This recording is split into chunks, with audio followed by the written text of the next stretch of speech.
다 함께 일어나셔서 한 마음 한 입으로 하나님께 찬양 드리겠습니다. 한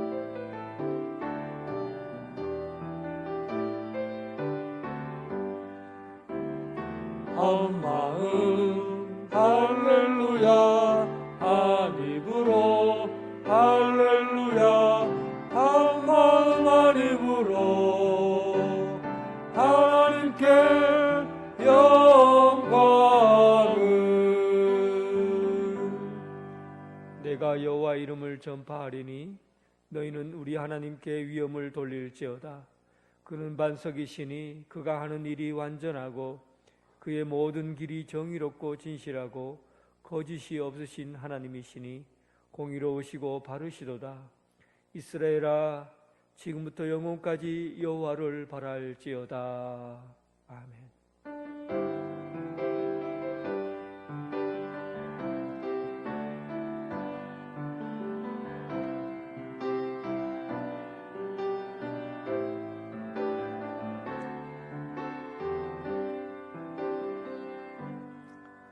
독생자를 보내시어 죄인들을 구원해 주시는 하나님 아버지, 감사와 찬송과 영광을 올려드립니다. 오늘 구원의 기쁨을 받고 즐거워하며 주님의 성산에 모였습니다. 거룩한 손을 들어 기도합니다. 입술을 열어 찬양합니다. 마음을 담아 봉헌합니다. 우리 예배를 받아 주옵소서. 성령님 오셔서 우리에게 정결한 심령을 허락하여 주시고 온몸과 마음을 다하여 예배하오니 받아 주옵소서. 예배의 주관자 되신 예수 그리스도의 이름으로 기원하옵나이다. 아멘.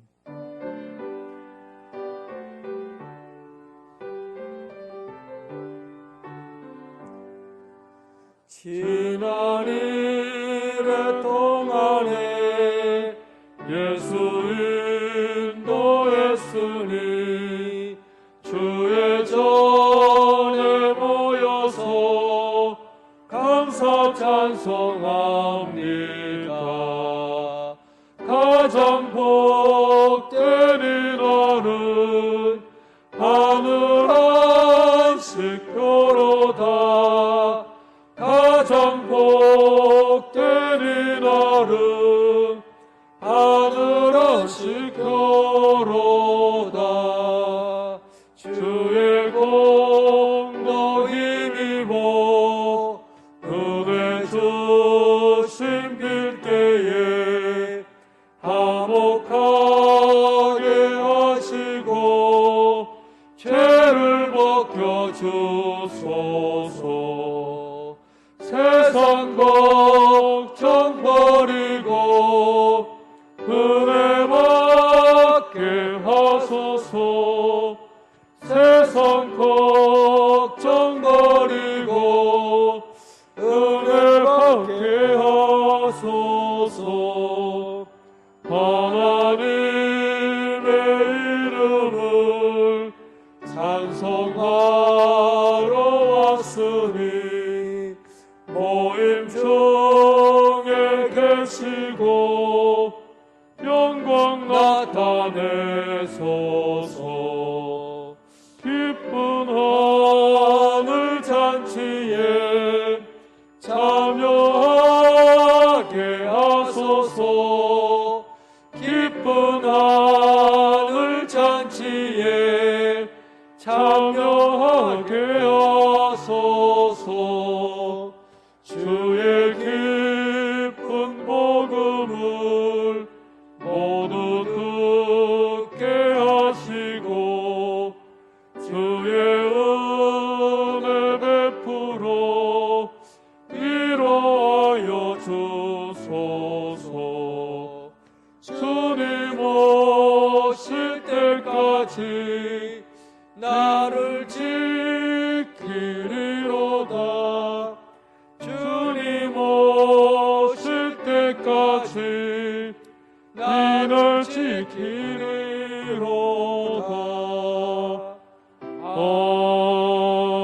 아멘. 사도신경으로 신앙 고백 드리겠습니다. 나는 전능하신 아버지 하나님 천지의 창조주를 믿습니다. 나는 그의 유일하신 아들 우리 주 예수 그리스도를 믿습니다. 그는 성령으로 잉태되어 동정녀 마리아에게서 나시고 본디오 빌라도에게 고난을 받아 십자가에 못 박혀 죽으시고 장사된 지 사흘 만에 죽은 자 가운데서 다시 살아나셨으며 하늘에 오르시어 전능하신 아버지 하나님 우편에 앉아 계시다가 거기로부터 살아있는 자와 죽은 자를 심판하러 오십니다. 나는 성령을 믿으며 거룩한 공교회와 성도의 교제와 죄를 용서받는 것과 몸의 부활과 영생을 믿습니다. 아멘. 시편 37편 교동문 22번입니다. 교동문 22번. 시편 37편 교동문 22번. 악을 행하는 자들 때문에 불평하지 말며 불의를 행하는 자들을 시기하지 말지어다.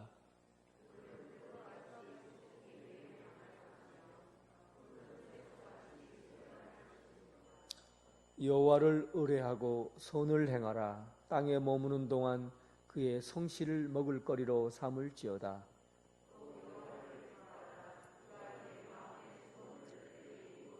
내 길을 여호와께 맡기라. 그를 의지하면 그가 이루시고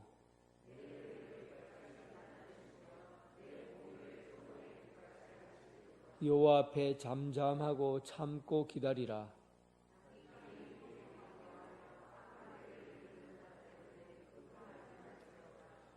분을 그치고 노를 버리며 불평하지 말라. 오히려 악을 만들 뿐이라.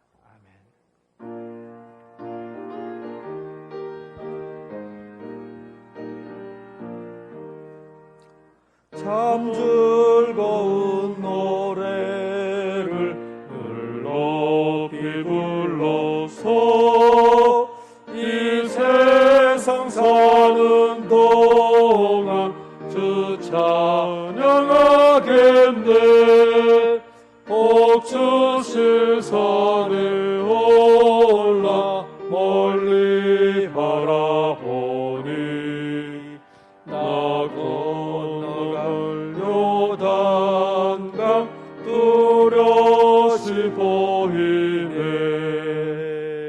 참 아름다운 노래 늘 높이 부르세. 하늘의 송주시 주 찬양하여라. 참 아름다운 노래 다 함께 부르세. 하늘의 기쁨 주시 주 찬양하여라. 참 즐거운 노래를 늘 높이 불러서 내 영혼 구원하신 주 찬양하겠네. 땅 위의 성도들이 부르는 노래에 저 하늘의 천사들 다 답하겠네. 참 아름다운 노래 늘 높이 부르세. 하늘의 소망 주시 주 찬양하여라. 참 아름다운 노래 다 함께 부르세. 하늘의 기쁨 주시 주 찬양하여라. 참 즐거운 노래를 늘 높이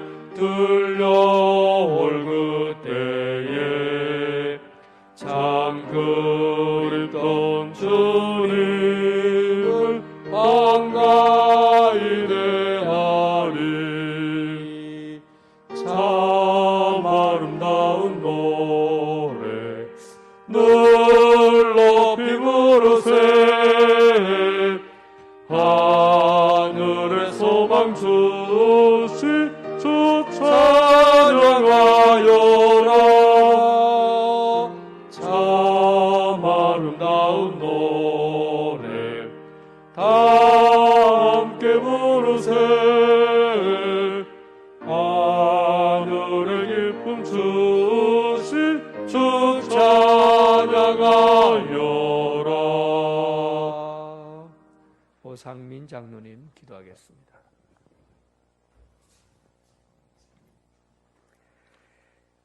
세상 만물을 창조하시고 우리의 생사복을 주관하시는 전능하신 하나님 아버지, 죄로 인하여 죽을 수밖에 없었던 우리를 독생자 예수 그리스도를 십자가의 대속물로 내어주시사 우리를 구원하여 주신 크신 하나님의 사랑에 감사하며 택하신 백성들이 주의 전에 모여 마음과 정성을 모아 하나님을 예배하오니 우리 예배를 기쁘게 받아주시옵소서. 아무것도 염려하지 말고 다만 모든 일에 기도와 간구로 너희 구할 것을 감사함으로 하나님께 아뢰라고 말씀하시지만 세상 염려로 마음이 무거워 힘들어하고 세상 어디에 나의 도움이 있을까, 세상에 의지할 것을 찾아 기웃거리는 우리의 연약한 심령을 위로하고 용서하여 주시옵소서. 하나님 말씀에 의지하여 하나님을 기뻐하고 찬양하며 믿음으로 굳게 서가도록 성령 하나님 우리와 늘 함께하여 주시옵소서. 하나님, 우리 언양제일교를 사랑하여 주셔서 119년을 향하여 나아가게 하심을 감사드립니다. 우리 믿음의 선지들의 기도와 헌신으로 오늘 이 자리에 모여 하나님께 예배드립니다. 이 시대를 살아가는 우리도 주님 오시는 그날까지 우리에게 주어진 하나님의 뜻을 이루며 온전한 교회로 세워가게 하옵소서. 비록 코로나 바이러스로 인하여 모이기에 힘쓰고 교제하기 힘들지만 각자의 자리에서 믿음의 권속도를 떠올리며 중보기도하게 하셔서 성령의 인도하심으로 더 뜨거운 교제가 있고 예수님의 사랑을 나누는 우리들이 되도록 인도하여 주시옵소서. 오늘 원로장로 추대를 위한 공동의회가 있습니다. 하나님의 은혜로 감사와 기쁨이 넘치는 공동의회가 되도록 하나님 인도하여 주시옵소서. 하나님, 오늘부터 다시 교회학교가 열립니다. 어린 생명들에게 하나님의 말씀을 심어주셔서 미래 하나님 나라를 세워가는 주역이 되게 하옵소서. 이를 위해서 한 명 한 명을 붙들고 기도와 사랑과 헌신으로 섬기시는 교육자와 교사들에게 감사와 기쁨이 넘치게 하옵소서. 이제는 예배가 중단되지 않도록 하나님 인도하여 주시옵소서. 하나님, 어려운 환경 속에서도 복음을 땅끝까지 전하는 사명을 감당하시는 선교사님들을 지켜주시옵소서. 우리 교회가 섬기는 선교사님들을 위한 기도와 후원을 온전히 감당하게 하옵소서. 특별히 필리핀 간단기 나박 원양지엘교회가 그 지역을 섬기고 하나님의 말씀을 전하는 사명을 감당하도록 더 기도하고 후원하여서 든든히 세워져 가게 하옵소서. 하나님, 우리 민족의 고유명절인 추석을 맞이하지만 방역을 위해서 만남을 자제하고 있습니다. 이쁘고 귀한 자손들, 사랑하는 형제자매, 친지들을 보지 못하는 아쉬움이 크지만 그들을 위하여 기도하며 하나님의 위로를 받게 하옵소서. 하나님, 육신의 약함을 입은 성도들과 연로하신 어르신들을 지켜주시옵소서. 하나님께 기도하며 힘든 치료를 잘 이겨내게 하시고 보혈의 능력으로 깨끗이 낫게 하여 주셔서 하나님이 살아 역사하심을 맛보게 하옵소서. 하나님, 목사님께 성령 충만함을 주셔서 하나님이 원하시는 말씀을 온전히 선포하게 하시고 그 말씀이 우리 심령에 살아 역사하게 하셔서 온전한 백성으로 하나님의 영광을 나타내며 이 땅을 살아가게 하옵소서. 준비한 찬양이 하나님을 영화롭게 하며 우리 심령에도 찬양이 넘치게 하옵소서. 예배를 위해서 여러 모양으로 헌신하시는 모든 분들에게 하늘의 기쁨이 넘치게 하옵소서. 세상 끝날까지 우리와 함께 하시겠다고 약속하신 예수님의 이름으로 기도드립니다. 아멘.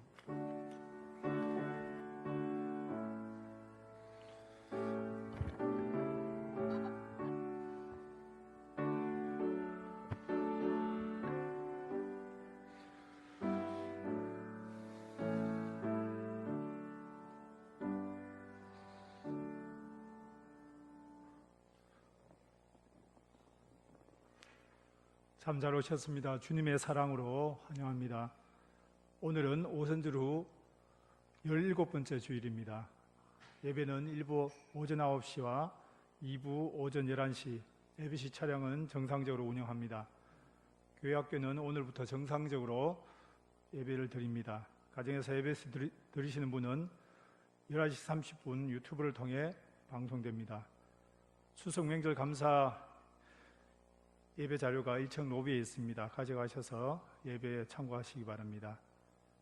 김돈 장로, 원로 장로 추대를 위한 공동회의가 2부 예배 후 본당에 서 있습니다.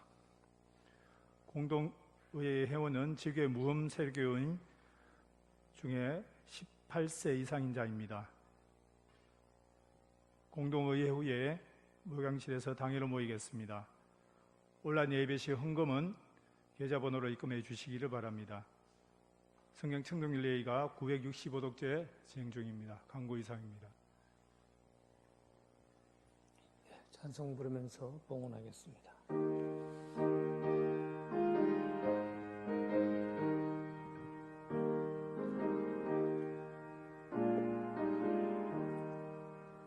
내게 있는 귀한 것을 주님 앞에 다 바쳐도 주님 주신 큰 사랑엔 부족할 것 뿐입니다.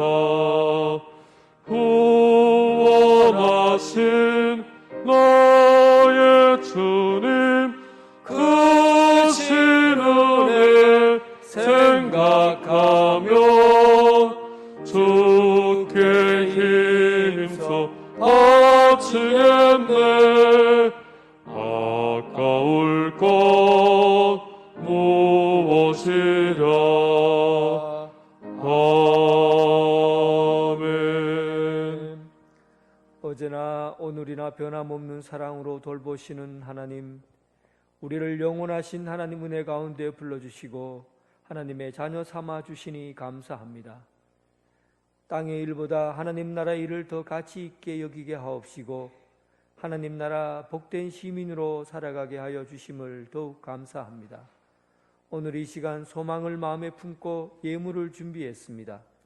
살아 숨쉬는 모든 것이 감사하고 감사할 뿐입니다. 땀 흘려 얻은 것에서 10의 1조를 드립니다. 세계에 흩어져 있는 선교사들을 후원하고 복음의 징검다리가 되기 위한 예물을 드립니다. 매주 잊지 않고 주정 헌금을 드리며 몸으로 봉사하며 마음으로 봉헌합니다. 120주년을 바라보며 계좌시 헌금을 드립니다.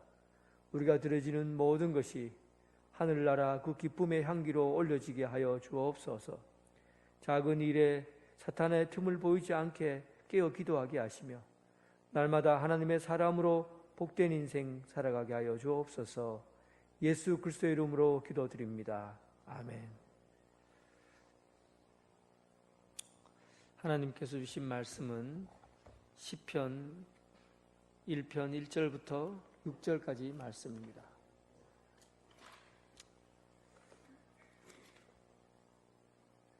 시편 1편 1절부터 6절까지.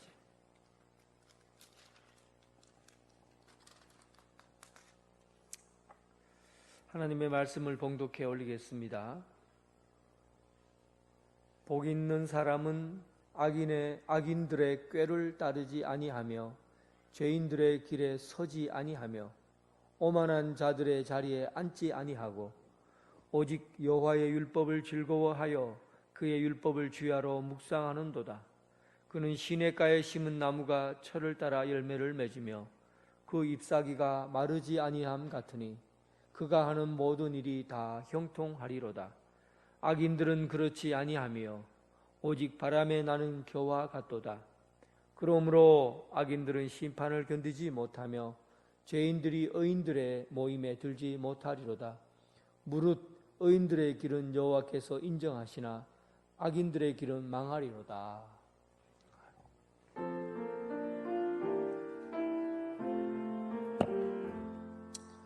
아버지 한 말씀 내가 살겠네.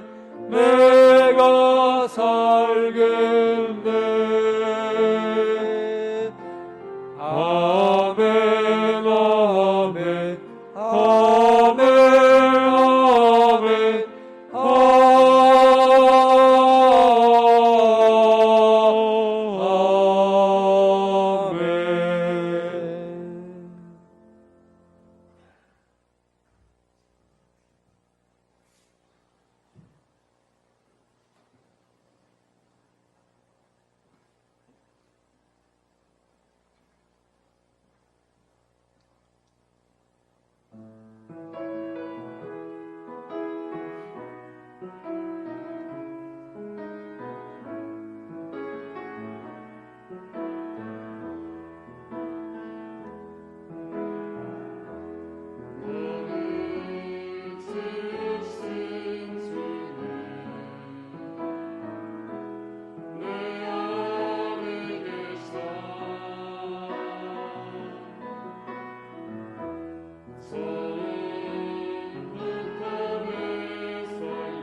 주님의 평강이 여러분들과 함께 하기를 바랍니다.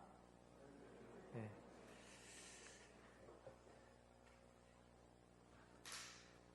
제가 인천에서 있다가 서울의 신양교회로 목회지를 옮겼을 때, 그때 담임 목사님이 부목사들 첫 번째 모임을 갖는다고 남산 터널 쪽으로 오라는 것입니다.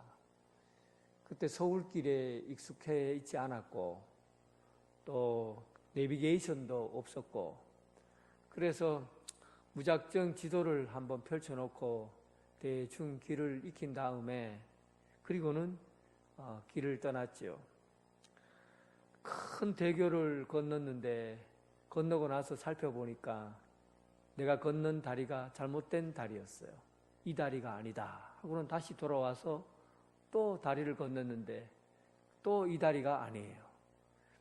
여러 차례 대교를 왔다 갔다 하다가 결국은 남산 터널 쪽 모이기로 한 장소에 시간이 1시간 이상 지나서야 도착을 했습니다. 아주 중요한 첫 번째 모임이었는데, 길을 모르고서 달려갈 때 이 다리가 아니다. 그럴 때 그 불안감과 그리고 그 밀려오는 그 심정이 얼마나 괴로웠는지 몰라요. 길을 알고 길을 가는 것과 길을 모르고 길을 가는 것은 또 중요한 모임에 참석해야 되는 그때 무작정 길을 나섰을 때 닥쳐오는 그 두려움, 그 불안함, 그 충격, 머리에서 발끝까지 식은 땀이 쫙 흐르고, 그리고 마치 가시방석에 앉아있는 것처럼 느껴지는 그 불안함이 진짜 지금도 그 모임 첫 시간을 잊지를 못합니다. 길을 모르고 길을 가는 자들의 목적지가 있는데도 불구하고 길을 잃어버렸을 때 그 고통은 이루 말할 수가 없어요. 오늘 시편에 있는 이 시편 1편에 있는 말씀은 길을 가본 자가 길을 안내하는 안내서입니다. 그러니까 길을 모르고 길을 가는 인생이 얼마나 불안해요.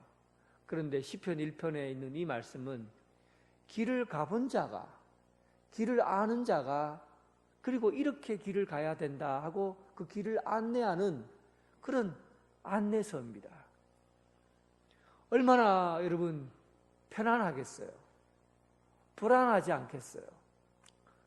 이런 것을 우리는 이 말씀을 오늘 붙잡고 우리가 가보지 않았던 길이지만 길을 가본 자가 길을 안내하고 그 길을 가게 합니다. 시편은 그런 의미에서 우리에게 그 안내서와 같은 지침서와 같은 역할을 해줘요.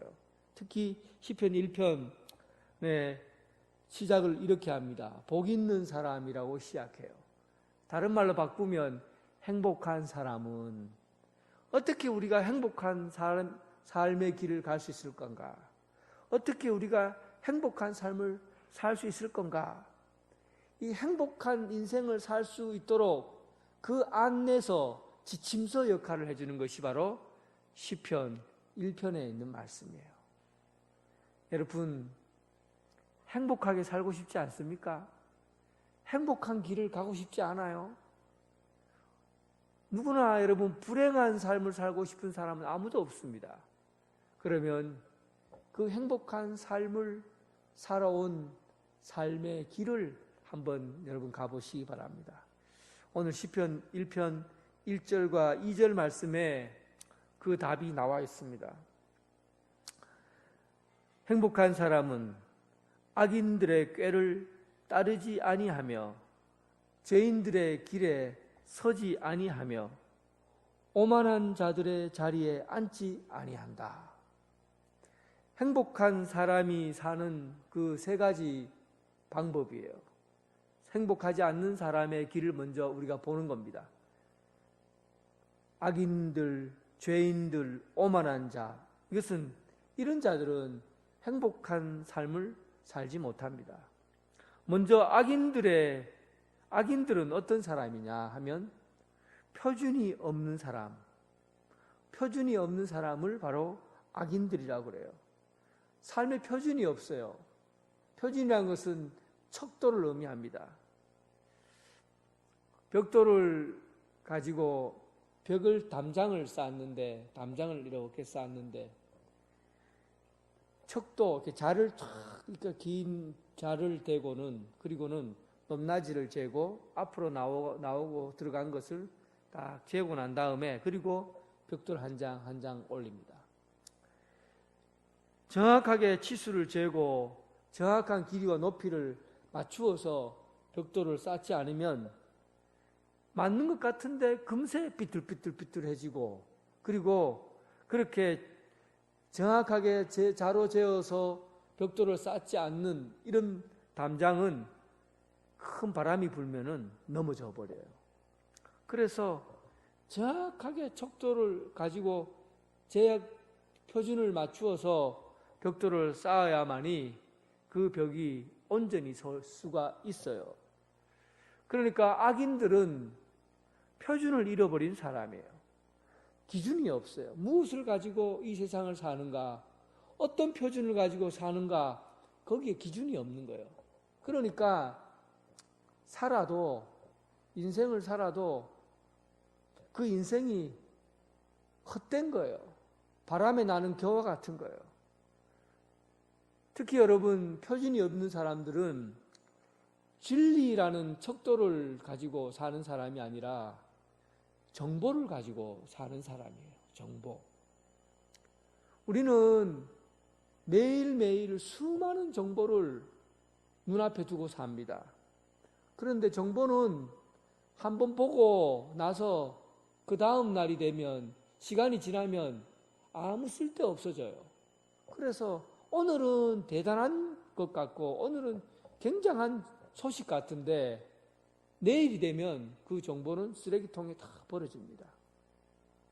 악인들은 인생의 삶을 정보를 가지고 선택하고 살아요. 자기 인생에 정말 중요한 것들을 선택해 나갈 때 이 쓰레기통에 버려지는 사람들의 이야기를 듣고는 자기의 삶의 표준을 삼아요. 그러니까 표준을 잃어버린 거예요. 세상 꾀에 빠져서 사는 사람이 되는 겁니다. 아침에 눈을 떠서 제일 먼저 여러분 뉴스를 틀죠. 그리고는 핸드폰을 보거나, 그리고는 세상에서 오늘은 무슨 이야기가 있는가, 오늘은 어떤 정보가 내 인생을 결정하는가 하고는 제일 먼저 눈을 뜨고 하는 일이 세상 정보에 눈을 뜨고 거기에서 내 인생을 결정해요. 표준을 잃어버린 사람이에요. 표준을 잃어버린 사람들. 진리를 가지고 내 인생을 결정하는 것이 아니라 정보를 가지고 내 인생을 결정해요. 오늘 성경에는 악인은 표준을 잃어버린 사람이라고 합니다. 길을 잃어버린 사람이에요. 두 번째, 죄인들의 길에 서지 아니하며, 죄인들은 목표를 잃어버린 사람이에요. 원래 죄인이라는 것은 한마르티아라고 해서 그 화살을 쏘면 그 화살이 그 목표 그 중심에 맞아야 되는데 중심에 맞지 않고 화살이 빗나갔다는 의미가 바로 죄라는 뜻이에요. 그러니까 죄인은 목표를 잃어버리고 사는 사람을 죄인이라고 하는 겁니다. 내가 오늘 하루를 사는데 무엇을 위해서 사는지 아무런 목적이 없어요. 그냥 밥 먹고 잠 잘 자고 사는 게 그냥 사는 건 줄 알아요. 이렇게 목적을 잃어버린 사람은 바로 죄인들의 삶을 사는 사람이에요. 행복할 수가 없어요. 80세에 벌써 노인이 된 김동리 박사는 자기 자신이 80세가 되면서 내가 왜 지금까지 살아있나 하고는 자기 자신을 생각해 봤어요. 그러다 보니까 내가 지금 이렇게 80이 되어도 사는 이유는 하나님이 내게 주신 사명을 아직도 감당해야 될 사명이 내게 남아있기 때문에 지금 나를 이 나이까지 살게 하셨구나. 그래 생각했다는 거예요. 그리고는 그가 마지막 늙어감의 이유에 대한 책을 쓴 거예요. 하나님이 내게 주신 사명, 그 사명 때문에 자기가 지금 살아있다는 거예요. 내가 그 사명을 감당해야 하기 때문에 지금 내가 이 시간까지 살아있다는 겁니다.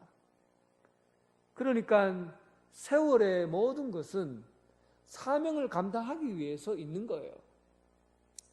바울이 나이 60이 되었을 때 그의 마지막 행선지를 로마로 결정합니다. 로마는 사는 길이 아니라 죽는 길이에요. 로마로 가면 누구나 다 로마에 가면 죽는다는 사실을 알고 있었어요. 그래서 주변에 있는 사도 바울의 제자들과 성도들이 전부 다 말렸어요. 로마에 가면 죽는다. 가지 말라는 거예요. 그런데 바울은 그가 사명을 감당하기까지 죽어도 좋다. 사명을 감당할 수 있다면 생명을 버리는 것도 아깝지 않다. 그렇게 여긴 거예요. 결국은 사도 바울은 사명을 감당하는 것이 자기 인생의 목표예요. 예수님께서 주신 그 부르심의 일들을 끝까지 달려가는 것이 그가 해야 될 일이에요. 숨이 붙어 있는 이유예요. 그런데 죄인들은 목표를 잃어버린 사람이에요.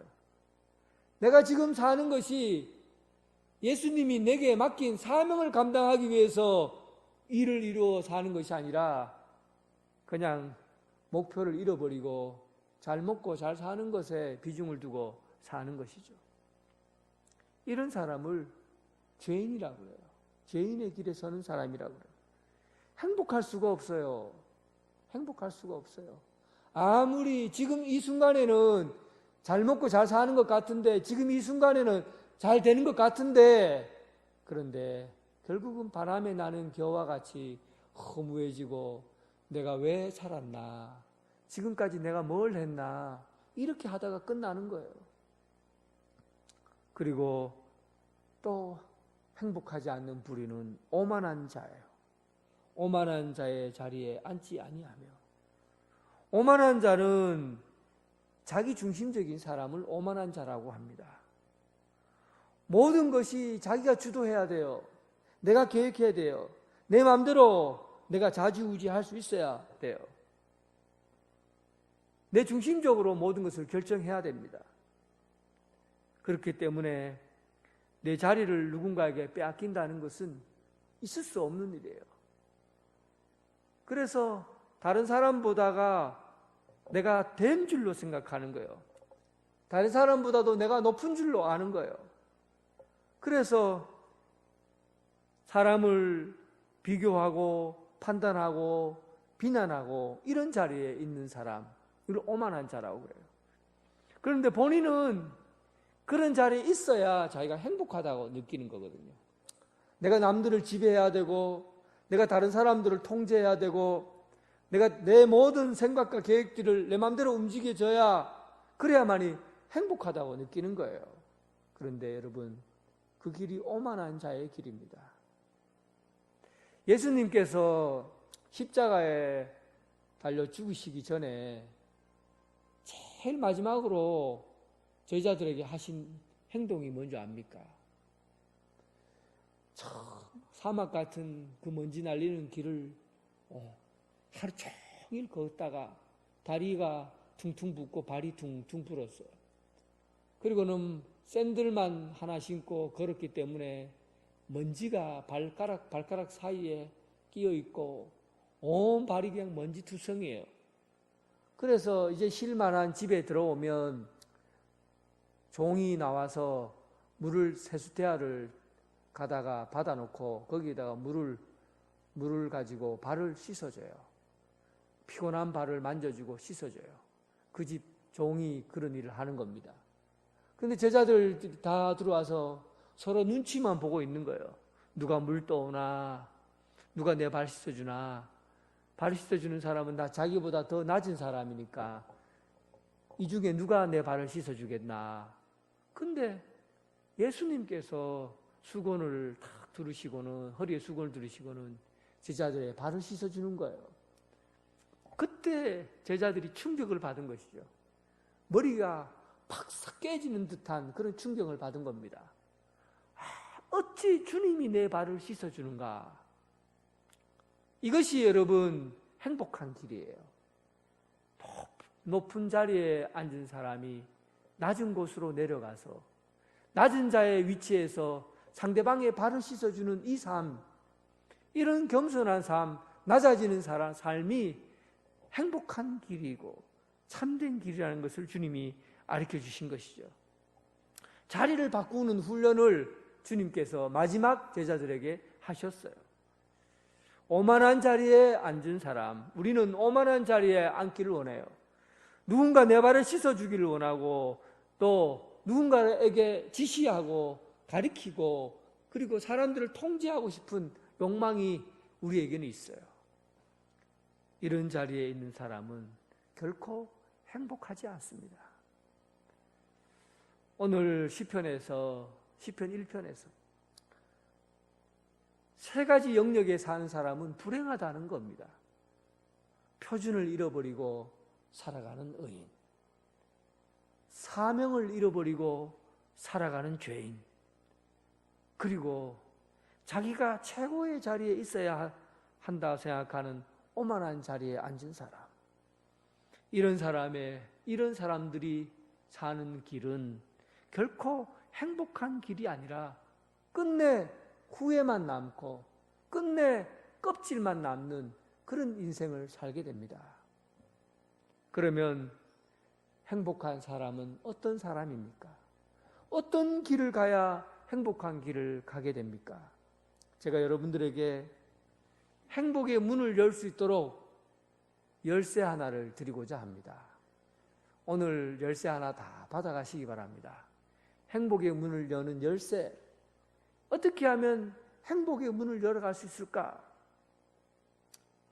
2절 말씀입니다. 오직 여호와의 율법을 즐거워하며 그 율법을 주야로 묵상하는도다.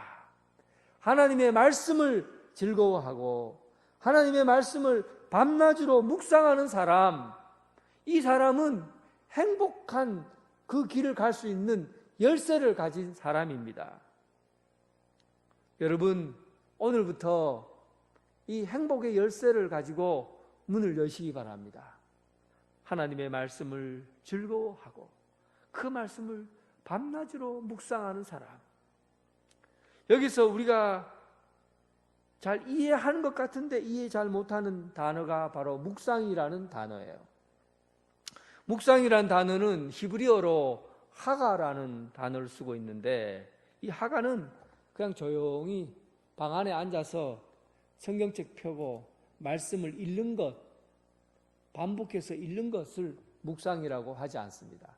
물론 묵상의 의미도 담겨져 있지만은 그것보다도 훨씬 더 삶에서 말씀을 가지고 살아가는 그런 모습과 관계가 더 있어요. 이사야서는 이 묵상이라는 단어를 사자가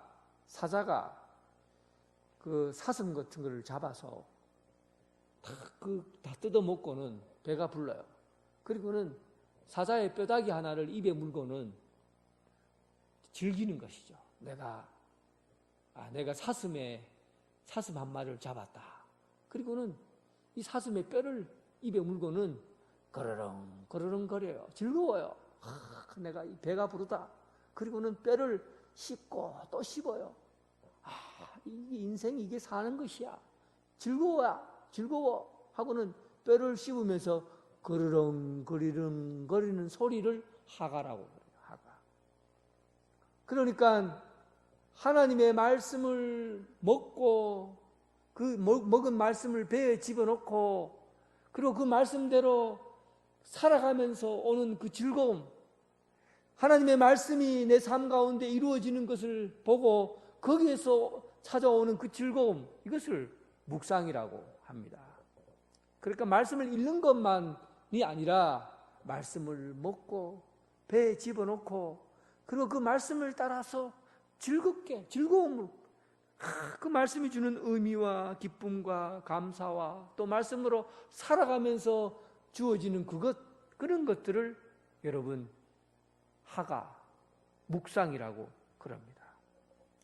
그러니까 우리 인생에서 행복한 길은 말씀을 먹을 때 행복이 있어요. 여러분 인생의 길은 말씀 안에서 참된 행복이 있다는 것입니다. 행복한 그 길을 걷는 여러분 되시길 주님의 이름으로 축원합니다. 3절 말씀, 시냇가에 심은 나무가 철을 따라 열매를 맺으며 그 잎사귀가 마르지 아니함 같으니 그가 하는 모든 일이 다 형통하리로다. 여러분 이 말씀을 그냥 그림을 한번 그려보세요. 그림. 악인은 그렇지 않으며 오직 바람에 나는 겨와 같도다.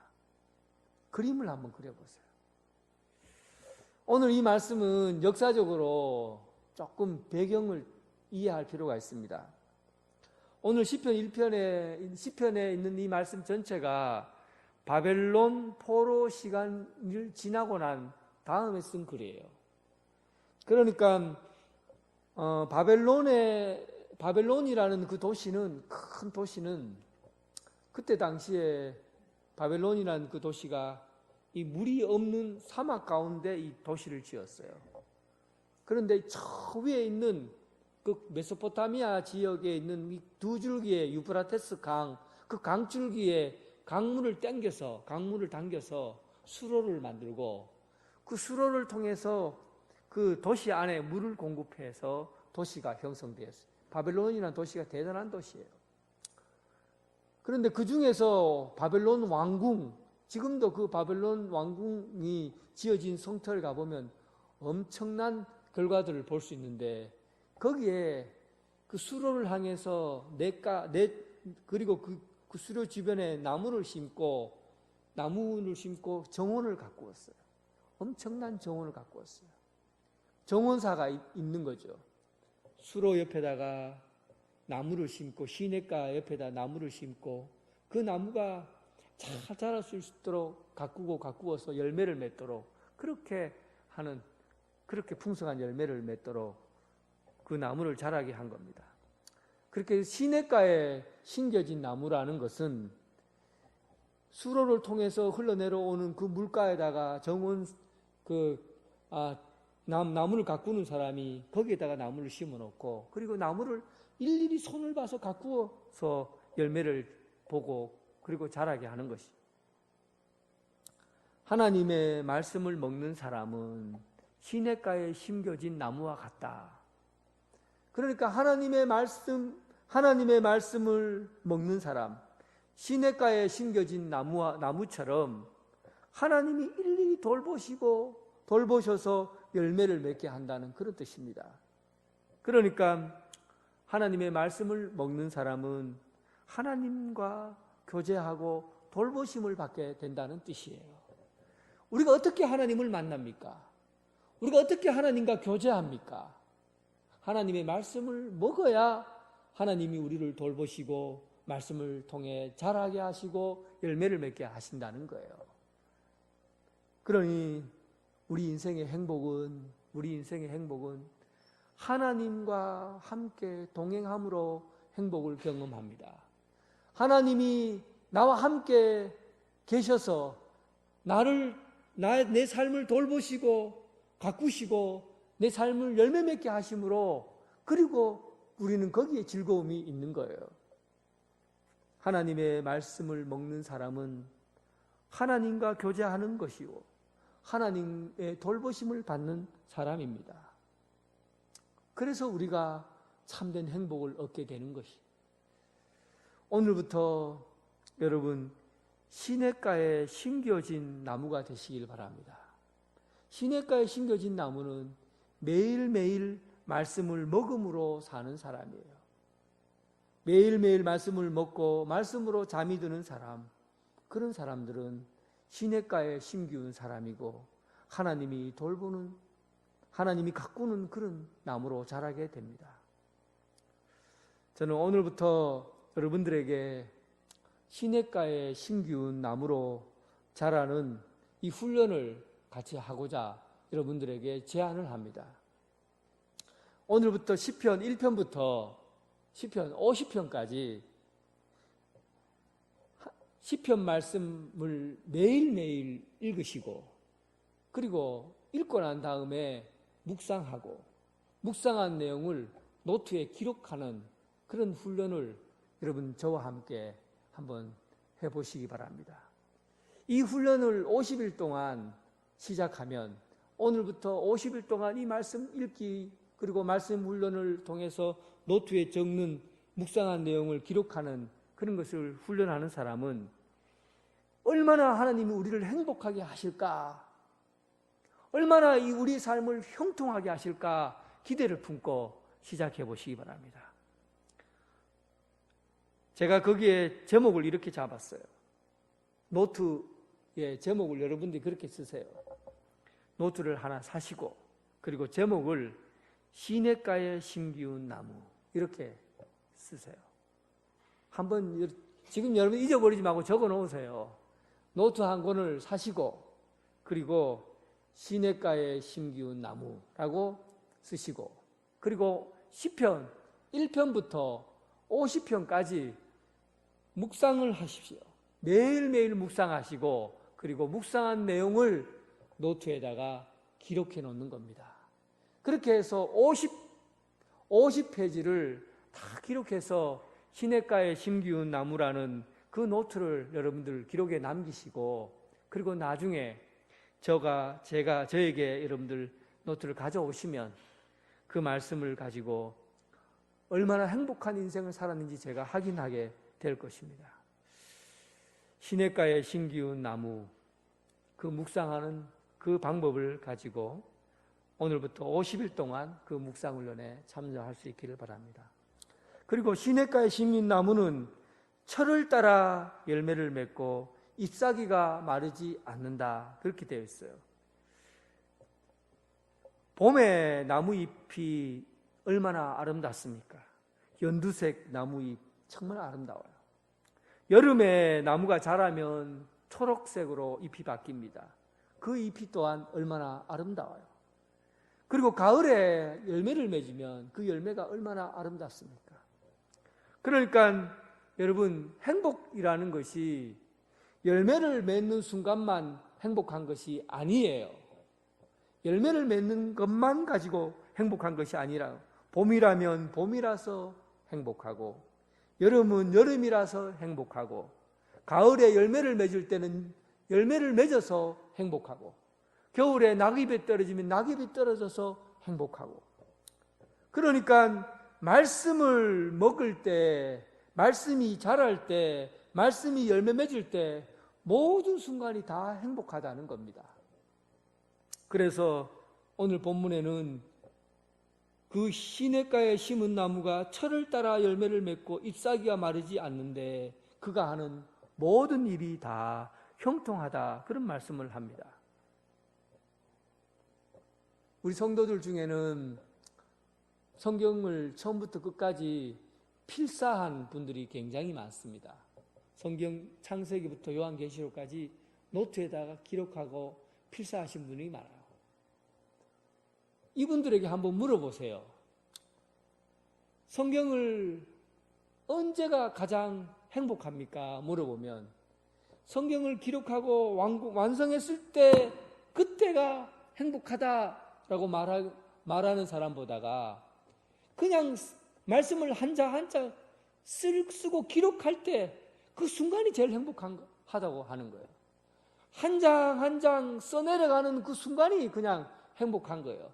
결과를 가져야 행복한 것이 아니라 오늘 이 순간 성경을 필사하는 그 순간이 제일 행복하다는 겁니다. 시냇가에 심은 나무 모든 시간이 다 행복한 거예요. 말씀을 먹으면 말씀을 읽으면 읽고 행복하고 말씀을 먹으면 말씀을 먹고 행복하고 말씀을 통해서 살아가면 살아가면서 행복하고 말씀을 통해서 열매가 맺혀지면 열매가 맺어서 행복한 겁니다. 그래서 만사가 형통한 삶이라는 것은 매 순간순간마다 하나님의 시간으로 드리는 삶을 사는 겁니다. 매 순간순간마다 하나님의 말씀으로 모든 것을 결정하고 하나님의 말씀으로 살아가고 말씀으로 열매 맺을 수 있는 그런 삶을 사는 것, 그것이 만사가 형통한 삶이요 참된 행복에 이르는 길입니다. 그러나 악인은 그렇지 않습니다. 오직 바람에 나는 겨와 같아요. 겨는 어때요? 무게가 없어요. 의미도 없어요. 쓰임새도 없어요. 겨라는 것은 아무런 의미도 없고 가치도 무게감도 없고 그리고 쓰임새도 없는 것이 바로 겨입니다. 오늘 여러분 인생이 혹시 빈 껍질, 알맹이 없는 겨와 같은 인생이 아닙니까? 인생에 무게가 없어요. 새털처럼 가벼워요. 가룟 유다가 예수님의 말씀 가운데 살 때는 그의 인생이 참된 무게 있는 삶, 가치 있는 삶이었어요. 그런데 예수님의 말씀을 포기하고 자기가 가진 인생을 선택했을 때 그의 인생은 새털처럼 가벼움을 견디지 못하는, 결국은 자기 인생의 가벼움을 견디지 못하고 목숨을 내어놓았습니다. 삶의 의미를 잃어버렸어요. 삶의 자리를 잃어버렸어요. 삶에 내가 살아온 것이 왜 이렇게 가볍고 하찮은가를 알게 되었을 때 그는 그의 인생의 가벼움에 견딜 수 없었던 거예요. 무게 있는 인생, 가치 있는 인생, 의미 있는 인생, 하나님의 말씀을 먹고 하나님의 말씀대로 자라 열매를 맺을 때 그때야 우리 인생의 무게가 결정이 되고 가치가 결정이 되고 결국은 하나님이 인정하는 삶을 살게 됩니다. 하나님의 말씀에 따라 하나님께서 인정하는, 여호와께서 인정하는 그런 열매 맺는 신앙, 결국은 우리 인생의 모든 순간이 살아갈수록 행복해지는 그런 삶, 여러분 인생의 말씀으로 형통해지는 그런 삶이 되길 주님의 이름으로 축원합니다. 하나님 아버지 감사합니다.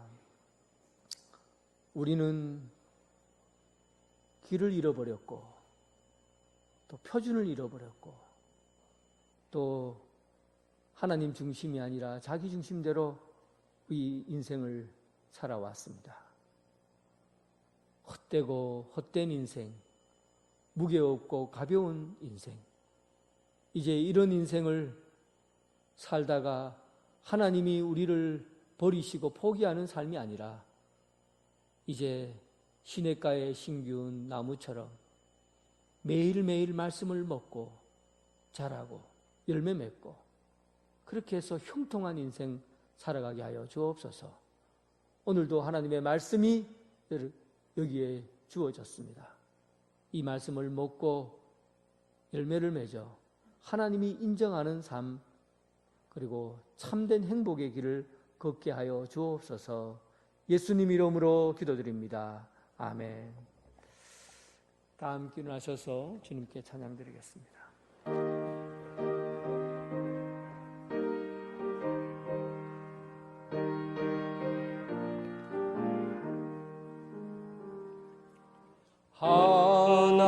하나님의 말씀은 생명의 말씀이라.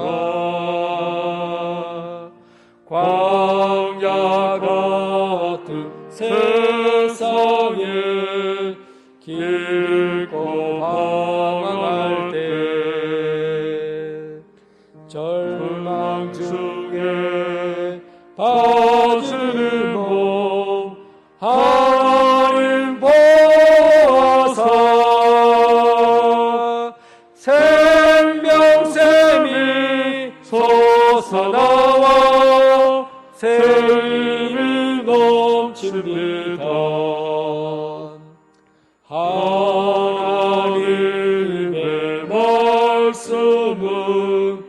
은혜의 말씀이라. 누구든지 믿고서 참으로 회개하면 하나님이 사해 주사 구원함 베푸시고 har이 없는 그 은혜로 늘 품어주십니다.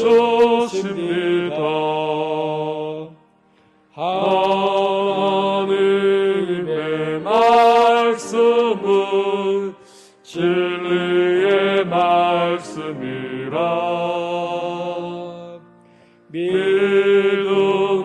믿음으로 지키어 자유를 얻게 되면 어려운 일, 힘든 일도 담대히 할 수 있어. 온전하신 말씀으로 승리케 하십니다. 하나님의 말씀은 사랑의 말씀이라. 험한 세상 살 동안 언제나 돌보시고 변함없는 사랑으로 우리를 지키시어 하늘나라 이루도록 인도해 주십니다. 이제는 예수 그리스도의 은혜와 극진하신 하나님의 사랑과 성령님의 교통, 감화, 역사하심이 하나님의 말씀을 따라 시냇가에 심기운 자들처럼 매일매일 말씀을 먹고 행복한 삶을 살기 원하는 이 자리에 함께한 성도들 위해 지금부터 영원토록 함께 하시기를 간절히 축원하옵나이다. 아멘.